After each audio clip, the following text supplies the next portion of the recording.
I was wanting to drop out for a long time. I hate school. I'm not getting any value out of this thing. They're just wanting me to be obedient little soldiers sitting in the classroom. I just didn't want to be a part of that culture, a part of that, obedient, creativity suppressing culture. For me, like AirChat just felt like I was able to connect with people at a much more deeper level than I would on these other platforms. What we kind of want to be is like what Twitter was to blogs, that's what we want to be to podcasts. To make any discovery, you kind of have to criticize and reject the current idea of how the world works, right? If you want to make any discovery, if you want to do anything that nobody's ever done before, you kind of have to do something that is against um, the current way of thinking or the current way of doing it. I was no longer constrained by my geographical location because of the internet, and I think what Bitcoin offers is like it's kind of an internet of money. I think fundamentally it's a tool of autonomy, and you get your freedom back, as you say. Welcome back to the Theya podcast, where we talk with the brightest minds in the worlds of technology, finance, economics, and startups. Today, I have the pleasure of sitting down with Arjun Khemani, a high school dropout and support/marketing lead at AirChat. Arjun, welcome to the show. Thanks for having me, Joe. For sure. So I've been following your Twitter for a while, and I might say you are very prolific. You're very profound for a gentleman who is as young as you are. So you're a high school dropout building an app with Naval Ravikant. How did that happen?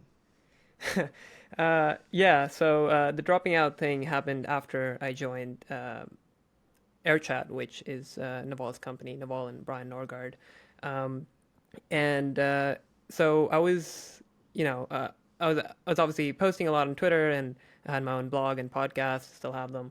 One of my friends invited me to this private beta of an app that Naval started, and at that time nobody really knew about it. It was still in private beta with like close, trusted family and friends of Naval's using the app. And so through this friend, I got an invite and I joined. And it was pretty early, so Naval was like responding to everybody, and he was checking out everybody's posts. And so I just hopped on there and like started talking to these really smart people. And then I think Naval took an interest in me, and he started a private DM chat on the same app. And I was just expressing how grateful I was, firstly, to be on the app, but also how cool the vision was for the app. And then in that private DM, I just pitched him an idea to work for AirChat, and then he agreed. So that's kind of the short story of how that happened. And later, just like a month after that, I think I dropped out of high school. Wow, extremely cool. And so for you, what does dropping out of high school mean? Obviously, a whole host of people who've gone on to, be extremely successful in the technology space and the startup space are either high school or college dropouts. For you, what drove you to make that decision? Obviously, it's a pretty monumental decision to not even want to go and complete your GED. So clearly, there had to be some huge opportunity costs for you on the other side of it. That you decided to forfeit instead of completing your GED. So, kind of, what was that whole decision-making process like? Where was your head at when you were deciding to drop out of high school? And then, kind of, what was your family thinking as well? Yeah, sure. So I was wanting to drop out for a long time, right? It wasn't just that I joined AirChat and now like I'll make some money and now I'm going to drop out of school. It was like I hate school. I'm not getting any value out of this thing. They're just wanting me to be obedient little soldiers sitting in the classroom, just repeating kind of the bullshit that teachers are telling me. And I just didn't want to be a part of that culture, a part of that, obedient, creativity suppressing culture that I was pushed into. And, I was expressing my dissent in various ways. So just one funny example was like when I was in school, we had this psychology assignment, and I just completely disagreed with the nature of the research that was required for that psychology assignment. So I wrote like a 7-page memo on why I'm not doing this assignment, and that's literally what I titled it. And then I submitted it. And then obviously my psychology teacher read it, and then she took me to the principal's office, and like the principal actually commended me for my critical thinking skills, but then she said you just have to do the regular project as well. So they I don't know. With one thing, they're like, okay, they want to encourage this, or they think they should encourage it because it's critical thinking and creativity. These are the buzzwords in education now. But anyone who's gone to school and like been through that process knows um, how it's completely the opposite of that. So I just didn't want to be a part of it, and I wasn't getting any value out of it. So um, uh, the reason, as I said, I was wanting to drop out for a long time, but the tough part was convincing my parents, right? So that took like months and months of me telling them like the school thing really isn't for me, and I found this other stuff online that I'm doing, and let me just go all in into building my personal brand or building connections. Before that, I was already like working for a marketing agency doing some copywriting stuff. So I was like, I just want to go all in on this and like writing my blog and my podcast. But it was very hard convincing my parents, obviously. But I think like when I joined AirChat and then they saw like I was working with some big figures and getting a good paycheck, that's when they kind of gave in.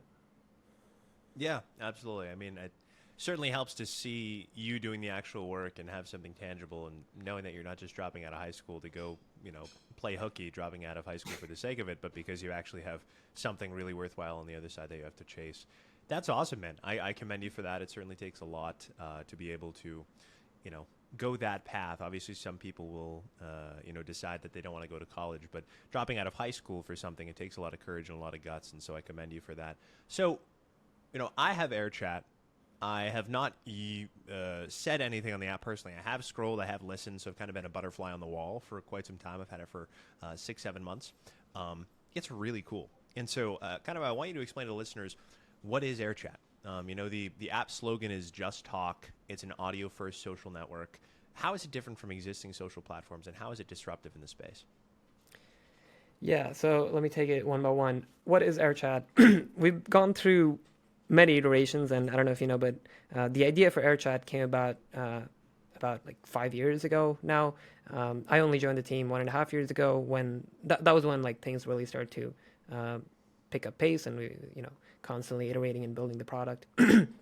But this the current version of the of the app, sorry, the current version of the app on the App Store is the one that's been like kind of the most popular, or like has had its virality, but then that did kind of slow down. So we are working on yet another iteration of that app, and that is currently in the works. And I'm happy to tell you more about it, but that would uh, that app will be released shortly, maybe a couple of weeks from now. So it would be kind of a different app, but in the sense the functionality is the same. It is a voice first um, app, but it's not really a social network. In the sense, we're just trying to make it easy for you to create podcasts with your friends. So it's like a micro podcasting tool. And what we kind of want to be is like what Twitter was to blogs. That's what we want to be to podcasts.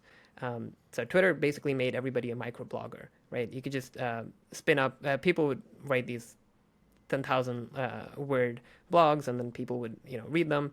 And what Twitter did was like it literally made these micro blogs and made everybody kind of a blogger, and people would have discussions in the comment section, and that's how things would be. So with AirChat, we want to make it really simple for you to just pick up your phone and start like just chat with friends and be able to export that parts of the conversation that you find interesting onto X and onto other platforms that you like, onto your podcast platforms. And so in a sense, make everybody a creator, or like creator in the sense like you're just having conversations with your friends. And if you want to export it, and if you want to have a wider audience look at it, then you can publish it outside of the app. Gotcha. That's extremely interesting. So you're pivoting from kind of this style of posting to your friends almost on AirChat, and then now you're pivoting to making it so it's kind of short form podcasting. I like that analogy. You know, AirChat is going to do for podcasts what Twitter did for blogs. Mm-hmm. I like that a lot. Where did that idea come about? Obviously, as a startup, you're trying to find product market fit. You're trying to find your minimum viable product. Along the way, where did you realize that that's where the value in AirChat truly was in creating these short form podcasts? Yeah, so I feel like we traversed a lot of areas in social audio. And if you also like notice other apps like Clubhouse and X Spaces, they have their own niche, but nobody really uses Clubhouse anymore. And we also like experiment with quite a few different kinds of social audio apps. And now we're pivoting to a model that's like not social inherently. It may turn out to be social after a while. It might evolve into a social network later.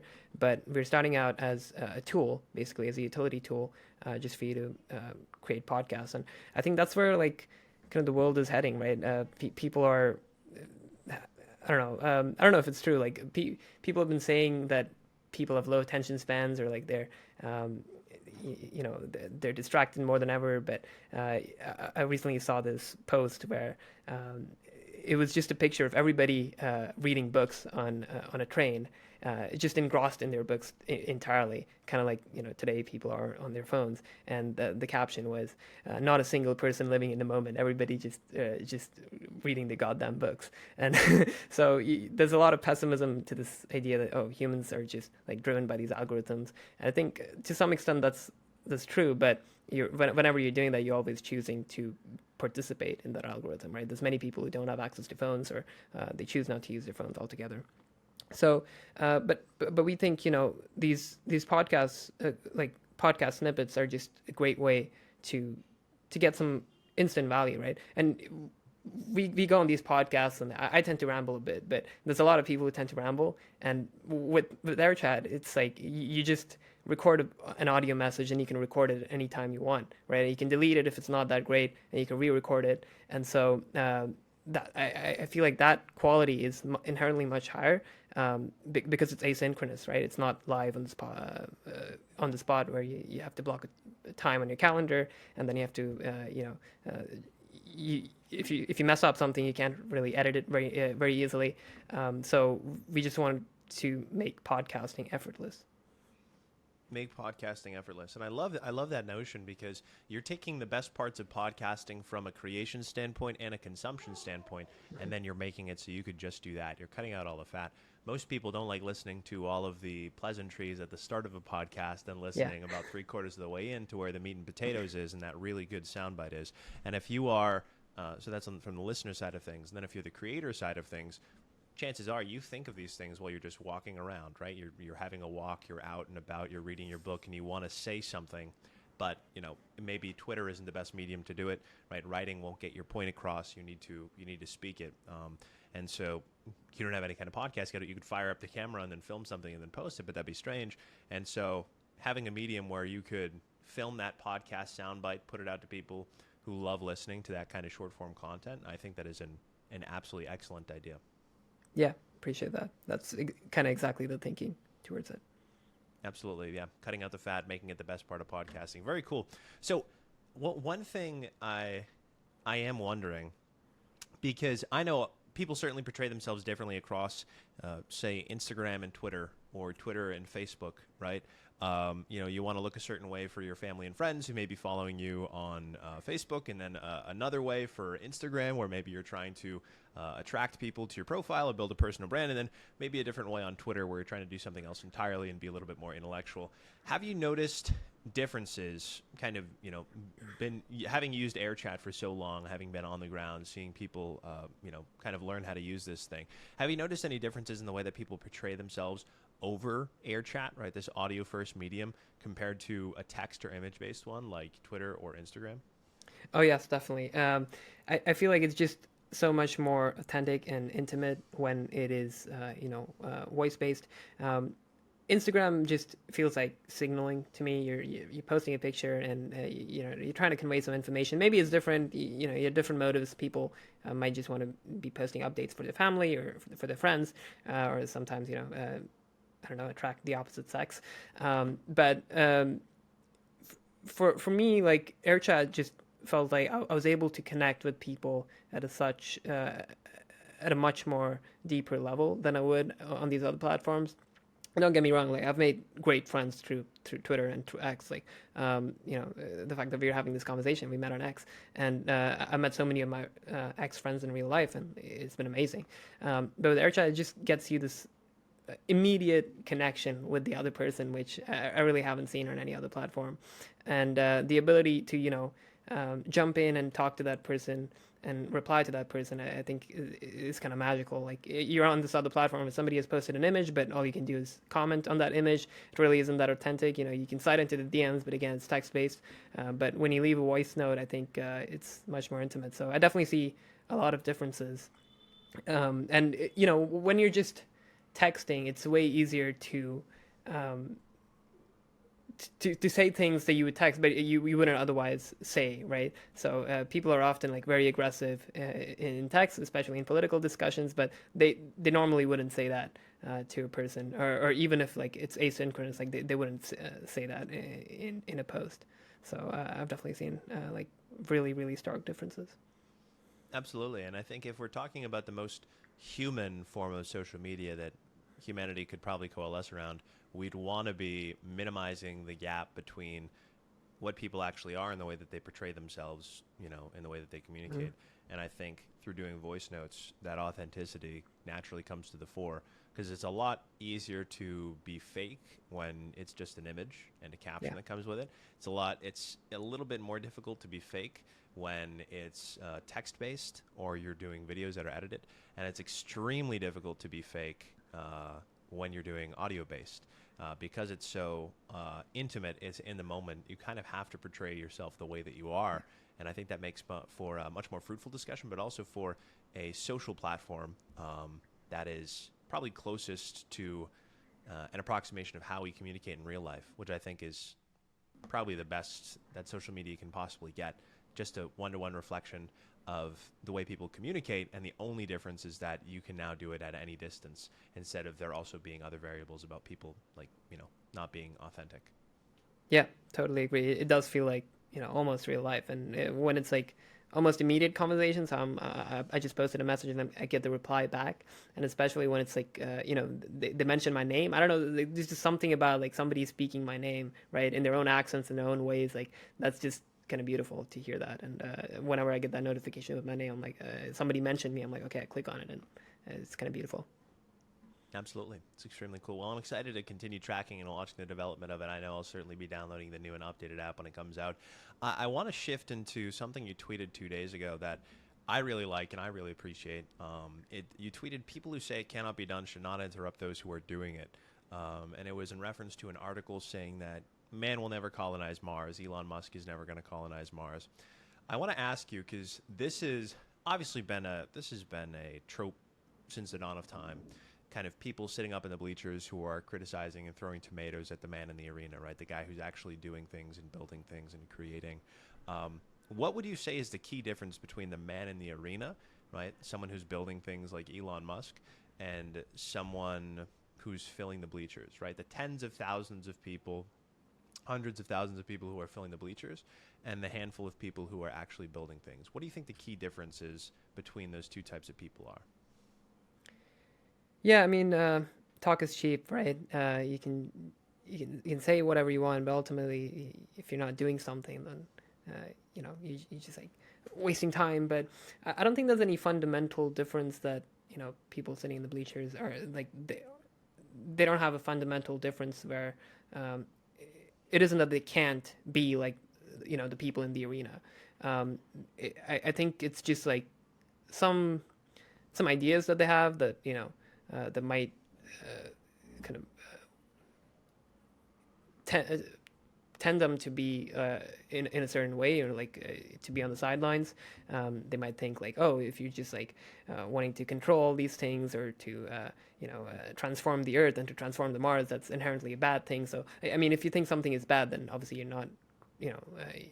You're probably not going to want to do it, and so then you criticize it, even if like you can definitely be wrong. So I guess yeah, I don't think there's any fundamental difference. They can all be players in the arena, but uh, just some of them have the right ideas and they have the right kind of mindset, and then they go ahead and do them. I guess. Absolutely, yeah. For me, I think it's just it's a difference in the willingness to do. The people who are filling the bleachers know exactly what they need to do, but they're just not doing it. And then the people in the arena who are building, they know what they need to do and they do it. It's just a matter of willingness and also the ability to be your own impetus, be the thing that starts it instead of waiting around for an impetus. one analogy that I've always used is, after high school and after college, if you're going to find, a girlfriend or a wife, there's no kind of event that you can wait for to be the impetus. There's no prom you can wait for to go and ask somebody, oh, prom is coming up, so then I'll ask her. Right. No, you have to be the impetus. And so I think one of the key differences, if not the biggest and only difference, apart from mentality differences, is that the people in the arena who are building things, who are doing things, are willing to do exactly what they know they need to do. And then the people who are filling the bleachers know what they need to do, but put it off in perpetuity. Yeah, or maybe they just expect somebody else to tell them what to do, right? Like in school, you're always told what to do. Oh, right now you have to be sitting in class. When you're done with school, you have to be doing your homework. Or now you have this other class. So kind of your life is planned out for you by somebody else.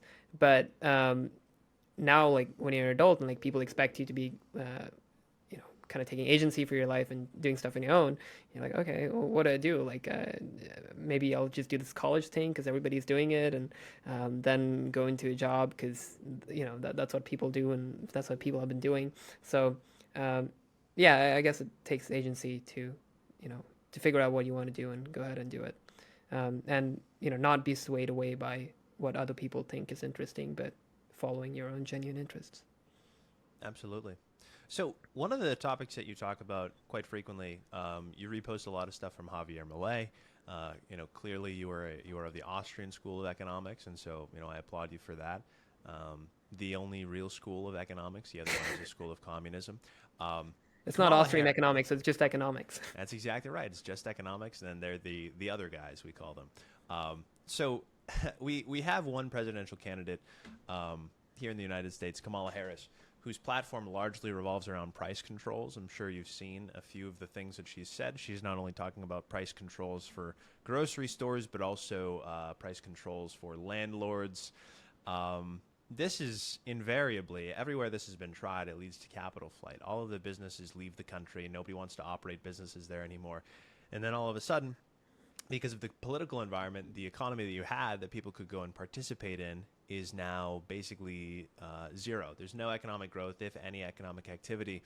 Why do you think the Austrian School of Economics, or as you call it, just economics, why do you think that's more in line with reality than the other guys, than this Keynesian school of thought that seems to drive a lot of mainstream economics and also, kind of U.S. higher education?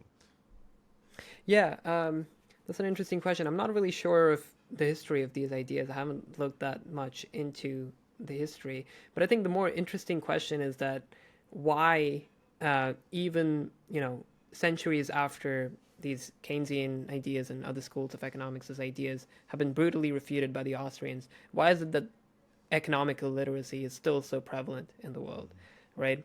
And I guess one easy way to answer it would be the truth is hard to come by, right? The Austrian School of Economics came up with the theory, and people haven't discovered it for themselves, haven't recreated the knowledge for themselves. But I think one other reason could be that we have these educational institutions, and they're highly influenced by the government and their kind of influence. So why is it these ideas aren't in those institutions, or why aren't they spreading across to so many people, and so many people who call themselves economists, why don't they know these ideas, right? Why don't they know better? And I guess it just could be the way education is influenced by the government today, and obviously the whole idea of Austrian economics is maximum freedom for the individual, and the state inherently doesn't like that idea, and they will try to propagate what fits for them, and they will try to propagate their survival. So yeah, I guess that could be a deeper reason why. But as for why only the Austrians know it, again, I'm not sure, and why they came up with it. I think I'm sure that's an interesting question, and people should look it up. But I'm not aware of that history. Yeah, absolutely. And you bring up a good point. Economic illiteracy kind of is. Really, it's always been prevalent. It's always been, a huge issue. But I think now more than ever, it is being actively propagated so much over the last 15 years-ish. if we're talking like right around the 2008 financial crisis, a lot of people looked at what happened then and then decided to turn to things like communism and socialism and begin pushing and propagating these things.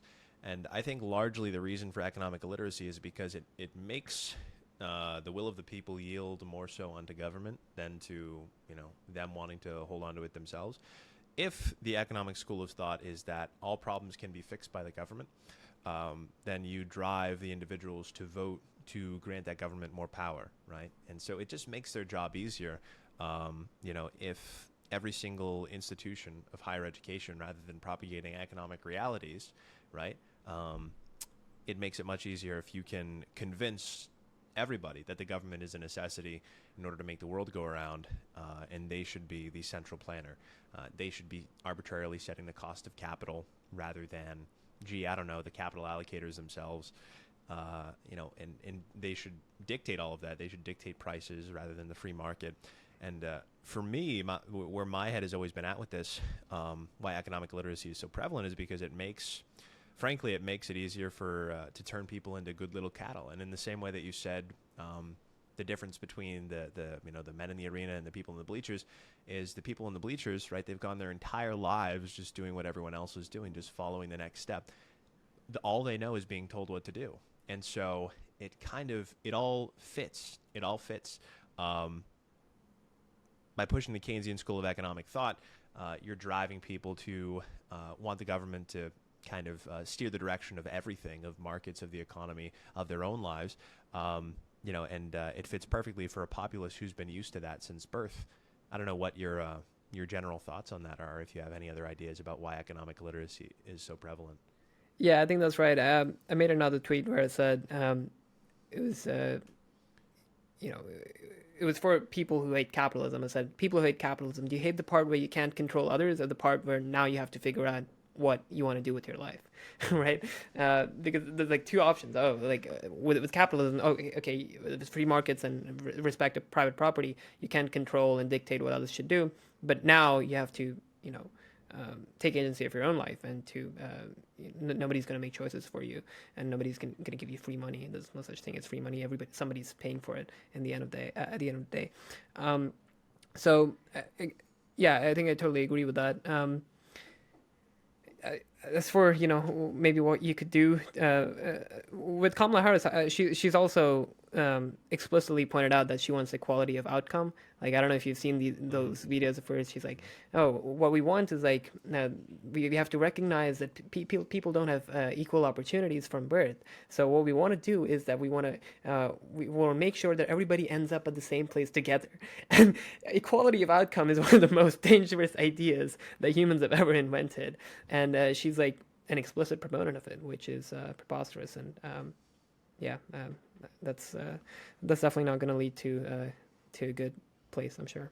No, certainly not at all. And she Kamala Harris is a queen of contradicting herself. She said people start with different economic backgrounds from birth. Okay, so then the logical explanation should be we should try to find a way to bring them all to the starting line, right? And then the outcomes will be what the outcomes will be, but at the very least we can equalize the starting line, which is what basically everyone universally agrees on to some extent.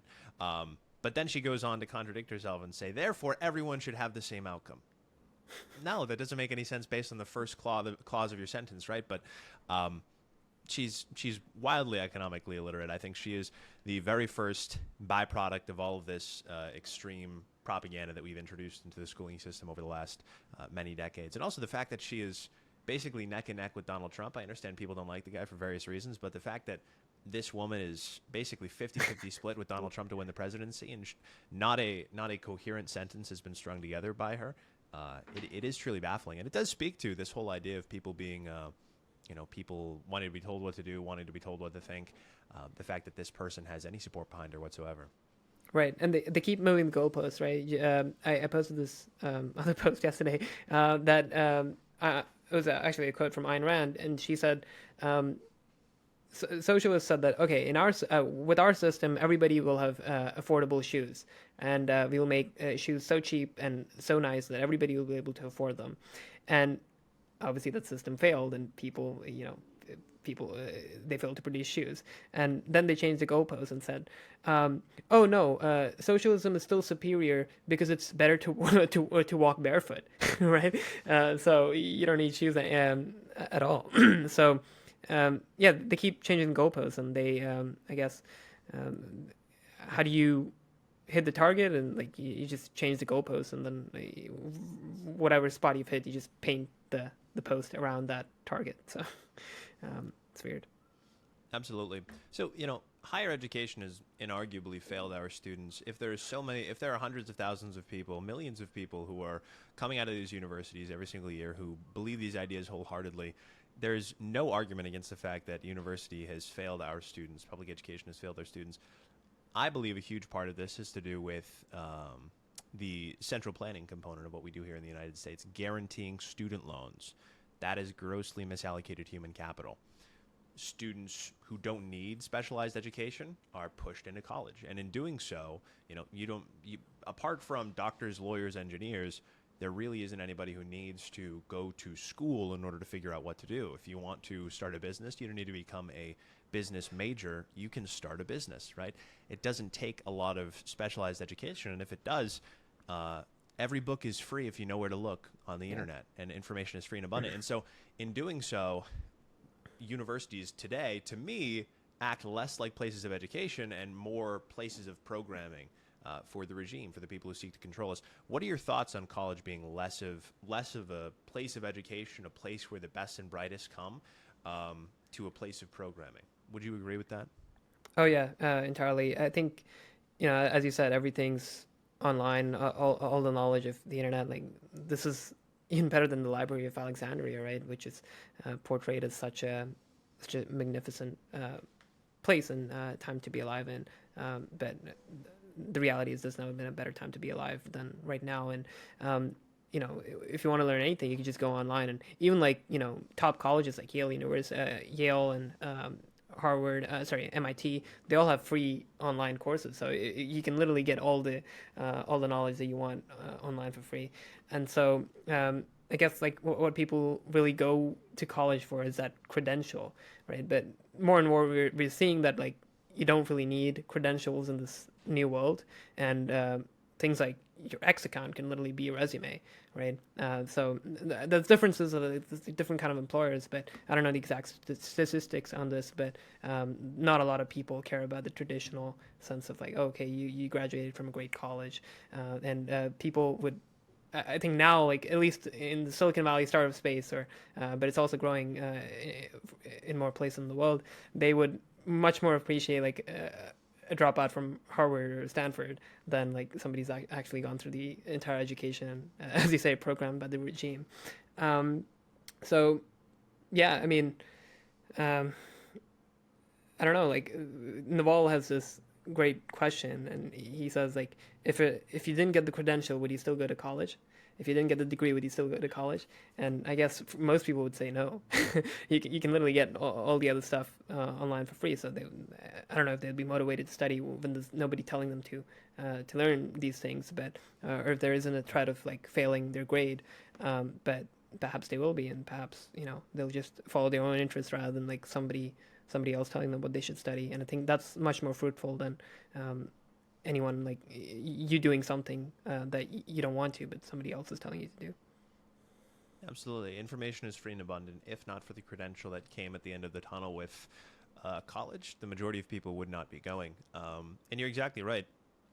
My Twitter account, every single job I've had after college has come from my X account, has come from basically it's my living, breathing resume. That's the exact same analogy that I've used when talking about Twitter, right? People have DM'd me, people have reached out to me. How did you get a position here? How did you get into this position?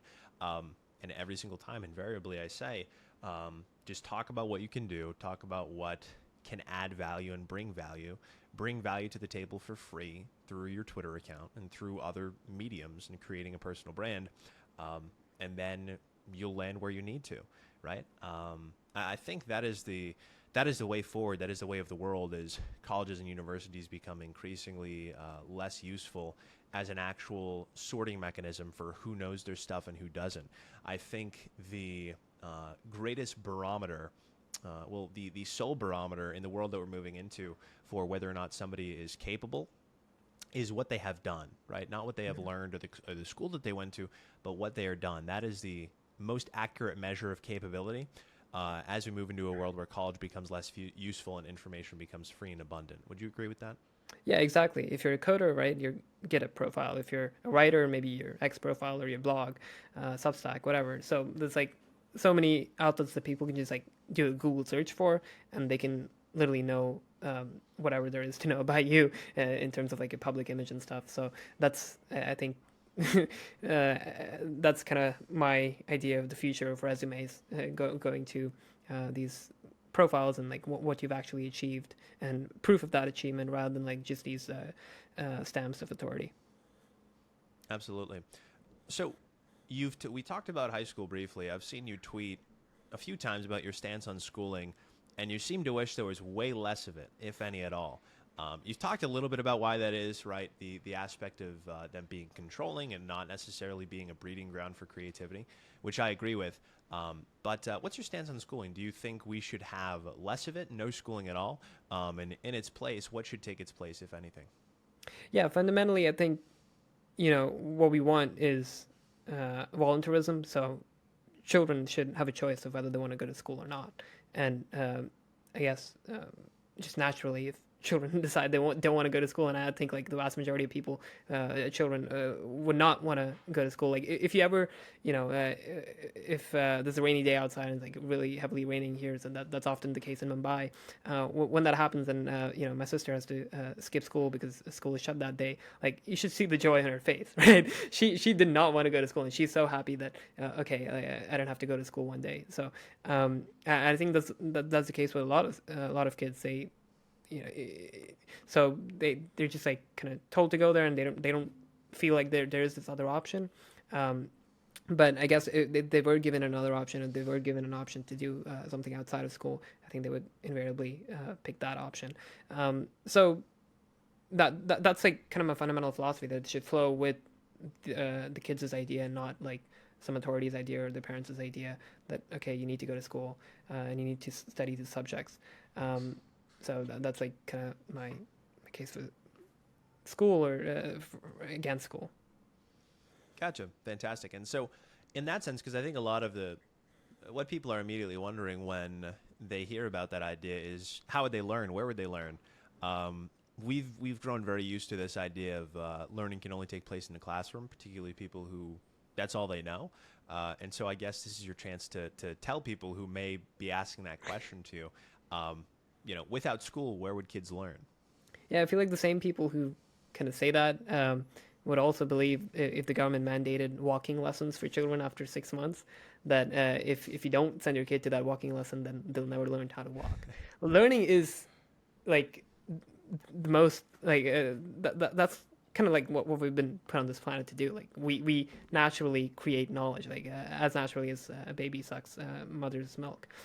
So I think children want to learn, and they have that desire to learn, and they know how to learn. You don't have to teach somebody how to learn, right? Children pick up languages without somebody forcing them to learn these languages. And so I think just having an environment where they're able to maximally be absorbed in their own interests, and just buy them books or like buy them iPads, and let them watch videos about things they're interested in, like connect with people, connect with other kids, and even adults. Like I think one mistake that, or not a mistake, is just the way the school is designed, but you just put it in a classroom where everybody is the same age, and then some people might not be on the same levels, right? Like, and in the sense, like not like above somebody, but they just might not have the same interests. And I think like kids can have a lot to learn from adults, and adults can have a lot to learn from kids, right? Like whenever I speak to some kids, like I'm always amazed at their curiosity, and like how before school is, before like they've grown up a bit, and like school has early snatched that curiosity and creativity from them. They ask like such wonderful questions that I've like just taken the answers to which I've just taken for granted, right? And it just makes me rethink, like, okay, that's an interesting question. I don't know. I should ask ChatGPT. So I think what you want to do is like create an environment where kids can flourish, and like flourish, where like their creativity and curiosity can flourish, and if they want to go to school, like let them try it out if you have the means, and um, but if they don't, like just respect their decision, and yeah, treat them like people rather than like these other kinds of subhumans. So, my second to last question for you. You work with Naval, my favorite Naval adage of all time. This is a tweet of his from 2020, I think, just after COVID locked down the entire United States, or just after we locked down the entire United States in response to COVID. But my favorite Naval adage of all time is it's only the misfits who have a chance. So much so that I've gone and created a brand around this Yeah, I was quote, gonna ask you around that. this idea. Yeah.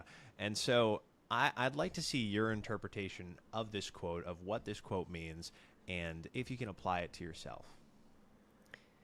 Yeah. Well, yeah. To make any discovery, you kind of have to um, criticize and reject the current idea of how the world works, right? If you want to make any discovery, if you want to do anything that nobody's ever done before, you kind of have to do something that is against um, the the current way of thinking or the current way of doing it. So in that sense, like I totally agree. Like to make new discoveries, you have to come up with your own ideas and be different from the norm.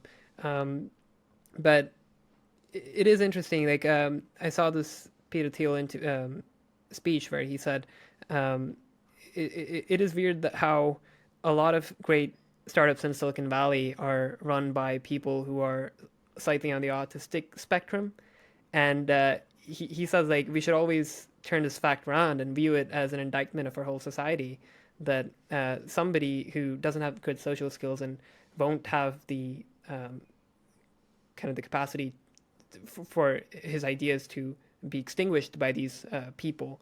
Like, what does that say about a society that we can't let these um, kind of weird people come up with crazy ideas and change the world, right? And that they have to be in their own socially isolated cell and kind of ponder things over by themselves. But I think there's a lot of virtue in just being alone by yourself and thinking through things, and not needing somebody else's opinion on everything, and just choosing what you want to work on. Go ahead and work on that.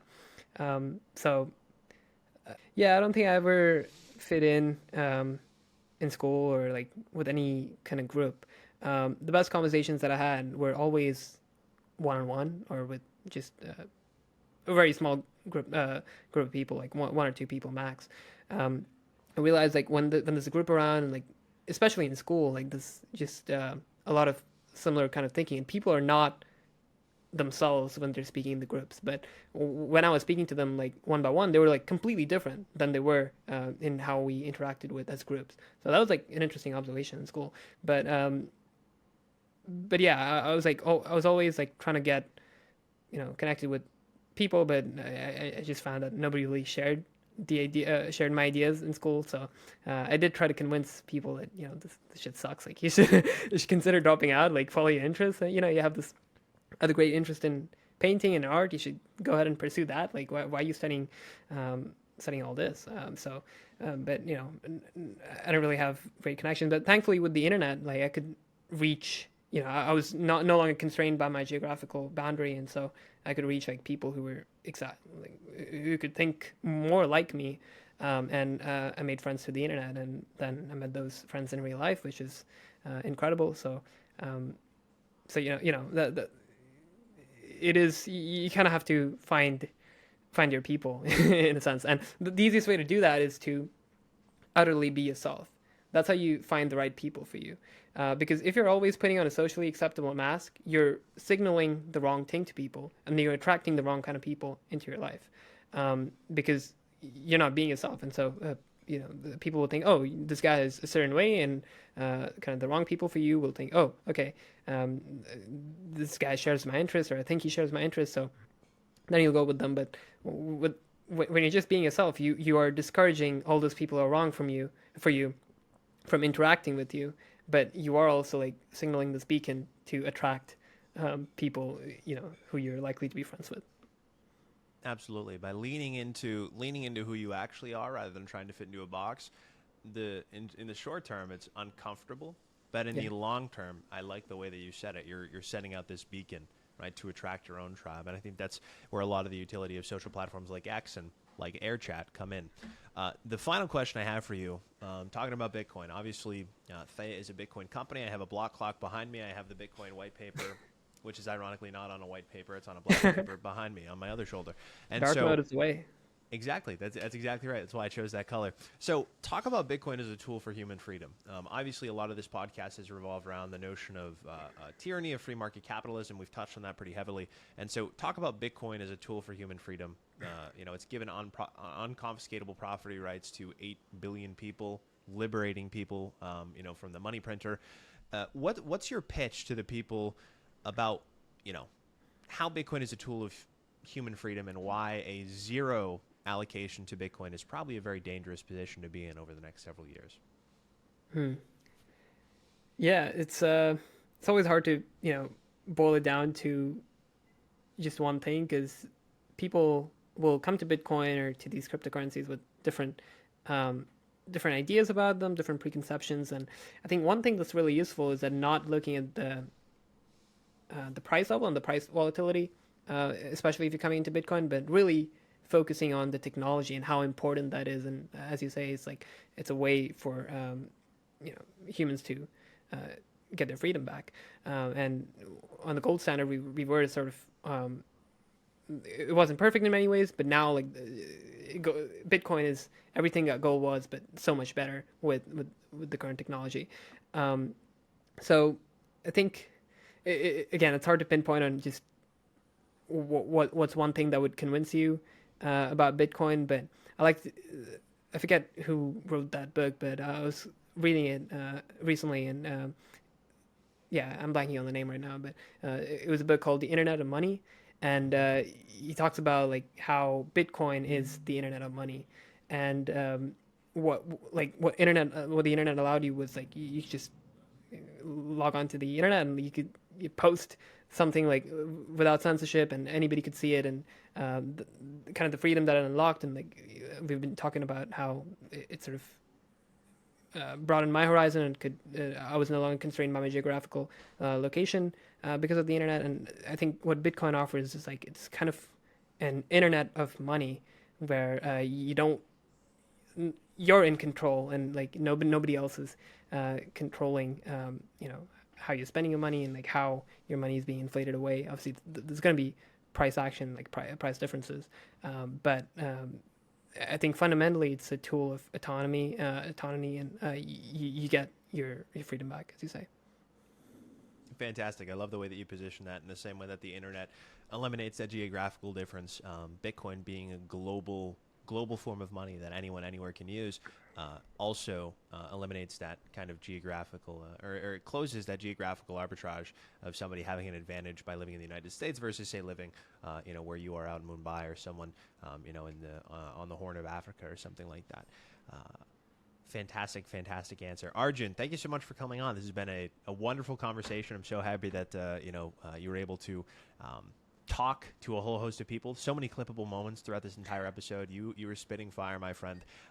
So last thing before we wrap up here, where do you want to send people? Where can people find you? Yeah, I'm pretty active on my X account. It's just my full name, and I have a Substack and a podcast, which can be found on arjunkhemani.com. Fantastic. So we'll be linking both of those in the show notes. And if you're watching this on X, then you could just click Arjun's profile in the tweet. I'd highly recommend you give him a follow. He is a young, up-and-coming guy, and he's going to do incredible things, not just with AirChat, but with for humanity. I have no doubt in that. Arjun, once again, thanks so much for the conversation. Appreciate it, Joe. Thanks for having me.